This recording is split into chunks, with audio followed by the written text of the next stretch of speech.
একদিন নবী করিম সাল্লাল্লাহু আলাইহি ওয়াসাল্লাম মদিনার একটি মসজিদে বসেছিলেন। একজন দরিদ্র সাহাবী এসে বললেন, ইয়া রাসূলুল্লাহ, আমি খুব গরিব, আমার কাছে কিছুই নেই।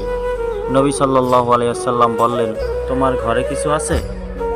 তিনি বললেন, না, শুধু একটা খেজুর আছে।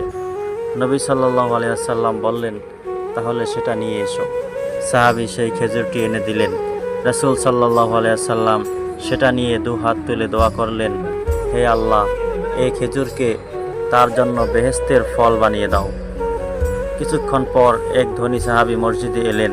তিনি বিষয়টি শুনে আবেগ আপ্লুত হয়ে বললেন, ইয়া রাসূলুল্লাহ, আমি এই খেজুরের বিনিময়ে আমার সম্পদ থেকে এক অংশ দান করতে চাই।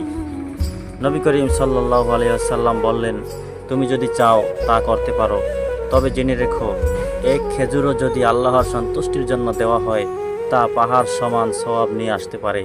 সুবহানাল্লাহ।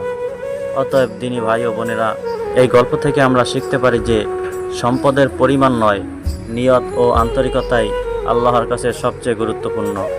সামান্য কিছু দিয়েও অনেক বড় পুরস্কার অর্জন করা যায়, যদি তা হয় খালিস নিয়তে।